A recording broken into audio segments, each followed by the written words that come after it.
Welcome to another episode of Immigrant Therapist, and today's episode will focus on binational couple or mixed status couple, referring to in a relationship one of the spouse is a citizen. For example, my husband is a US citizen, while the other spouse is an immigrant in this country. For example, I am an immigrant living in the United States. For binational couple or mixed status couple, you face a lot of unique challenges that normal couples just will never experience. And these difficulties are not because of you or the other partner is not doing anything right. It's just because you two are in different legal status. And this can create a lot of conflict and difficulty by surprise in the relationship. My husband and I have been together for 4 years. We always pride ourselves for having the perfect tools to communicate, to navigate all kinds of conflict.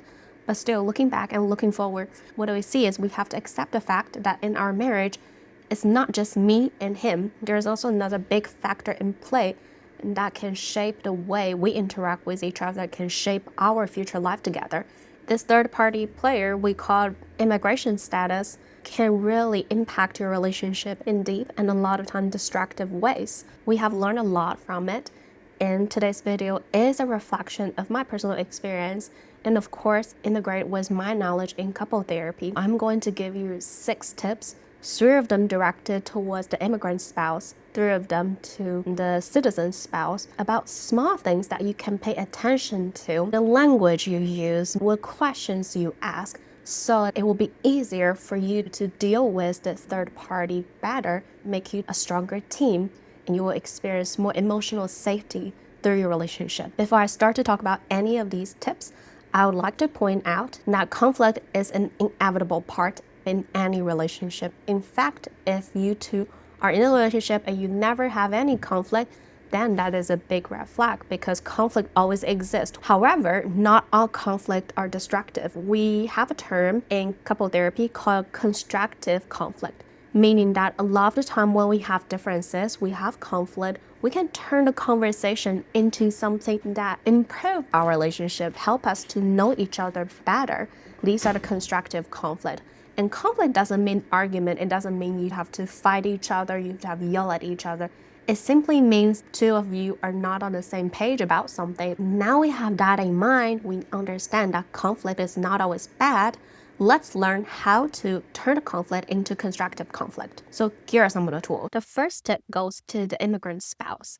As an immigrant spouse, there are spots that you can see that might be blind spot for your citizen spouse. For example, as a former international student, I knew I have all the limitations in employment if we are not married, if I do not have a green card. And this might not be something that my partner consider because that has never occurred to his mind. He never would learn anything about green card processing, about international student F1 visa, all of that thing.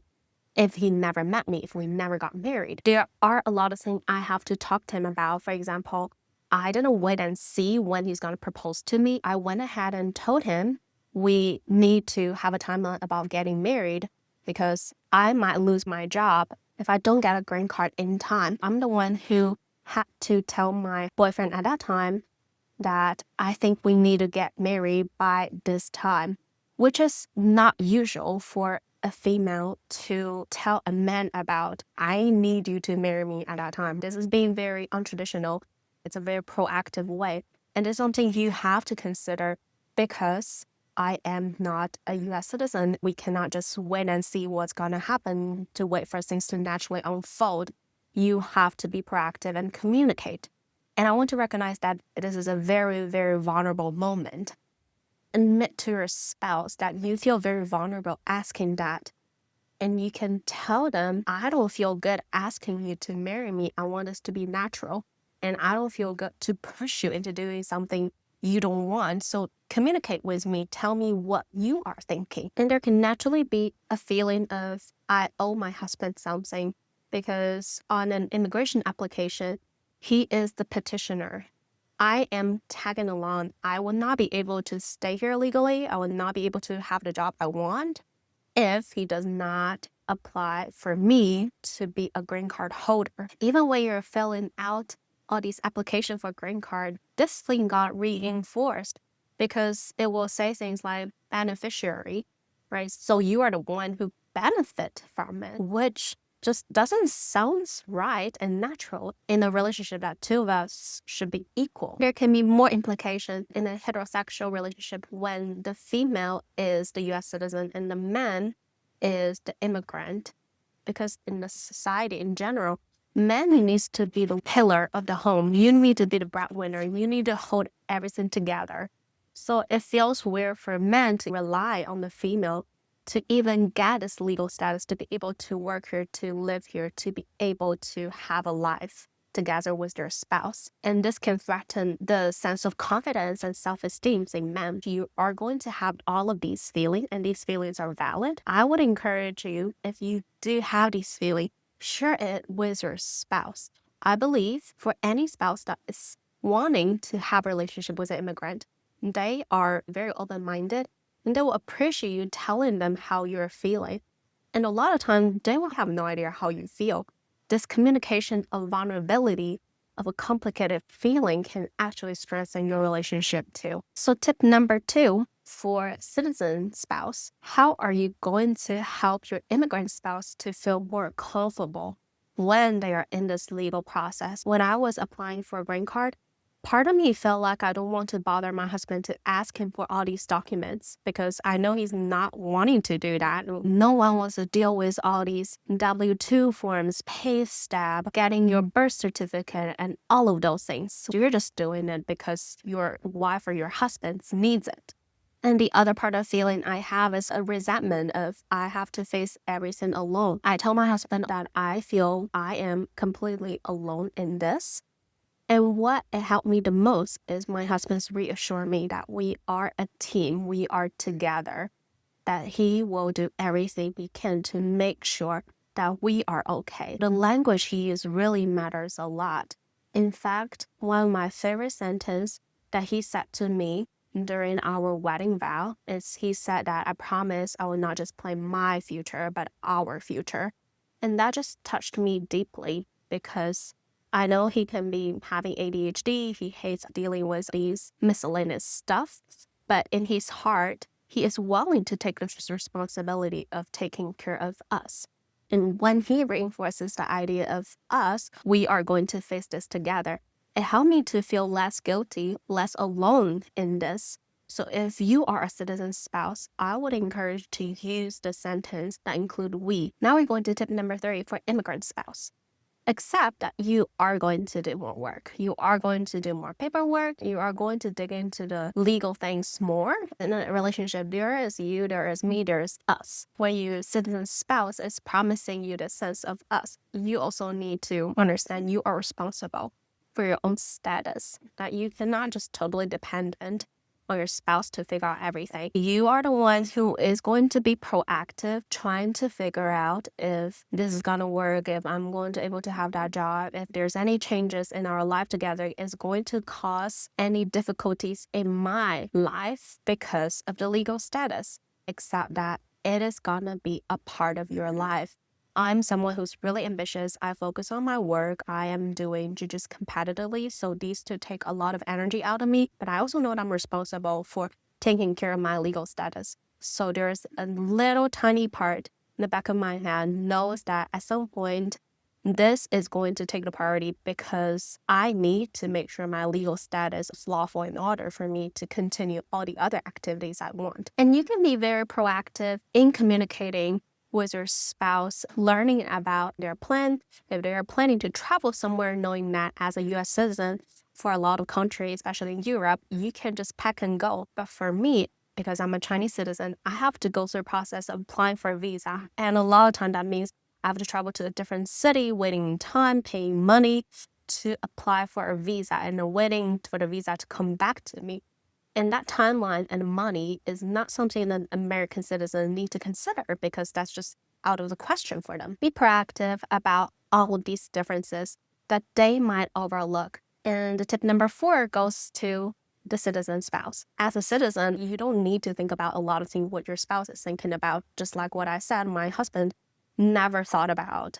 If he's working in Europe and I have to go visit him in Europe, I have to go through all of these process of going to embassy and then apply for a visa, limited time to stay in a foreign country while he might be moving more freely than me. So as a citizen, you want to be proactive and ask your immigrant spouse, how would this plan gonna change our life together legally and emotionally?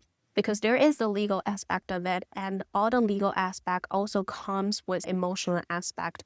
Together, your relationship might be limited because of your spouse's legal status. And beside all these tips for navigating conflict in relationship, there is a final tip I have for all the binational couple out there about how to improve your relationship and purposefully making it even more meaningful and interesting as a binational couples. And that is about celebrating tradition. Celebrating tradition can mean that we both put important tradition and festivals on the calendar. It's important to look at a year ahead of time and just remind our spouse and be intentional about, hey, next week is, for example, Chinese New Year, and I would like us to do blah, blah, blah together. This is how we usually celebrate it at home. And I wonder if we can do something to replicate that. These are the important moments where you two can get connected so that you both feel your culture, your nationality, your root are valued in this relationship. As the immigrant spouse, you can speak out and let your spouse know your expectation. What do you want them to do? What can they do to help you prepare? For the citizen spouse, you are not fully aware of the other spouse's culture, how he or she celebrate. So you can ask, what is the equivalence of Christmas or Thanksgiving in your country? And how do you usually celebrate that? Do you want me to do something for you? Especially if you're a man and a citizen spouse at the same time, it's easy to overlook just because naturally most men are that way. I'm not saying it to attack it, just kind of like a generalization observation we have for a lot of men in the society in general is men tend to overlook these small details that as someone who is immigrant plus woman, I'll be extra sensitive about. So it's important for the male citizen spouse to just give extra attention and be intentional about asking, is there anything that you would want me to do? How would you like to celebrate that day? That simple question is a way to show that you are willing to compromise, accommodate, and is a way to say, I care about you. I recognize it's difficult for you to not live in your home country, not celebrate this culture anymore. And I want us to make it happen together. I hope you find this video helpful. And if you are a binational couple, feel free to leave a comment. Tell me about your unique struggle if any of the tips I give you sounds applicable to your relationship. And is there any other tips that you want to hear? If you're listening to it, the thing that you experience, me, my husband, and other people who are like us experience it too. We are a small but unique community that share a lot of common struggles. And the struggle can turn into a victory, can turn into a meaningful relationship that other normal couples don't usually have. That's it for today's content. If you're new to my channel, please subscribe. My name is Chenxi. I'm an immigrant therapist, born and raised in China and currently based in Nashville. It is my goal and my passion to help all immigrants like me navigate the journey of living in a foreign country. And there are unique challenges that we face, and we can face it together with the appropriate tools. If there's any other topic that you are interested in, please feel free to leave it in a comment. That might be my inspiration for the next video. Thank you for watching today. I will see you in the next one.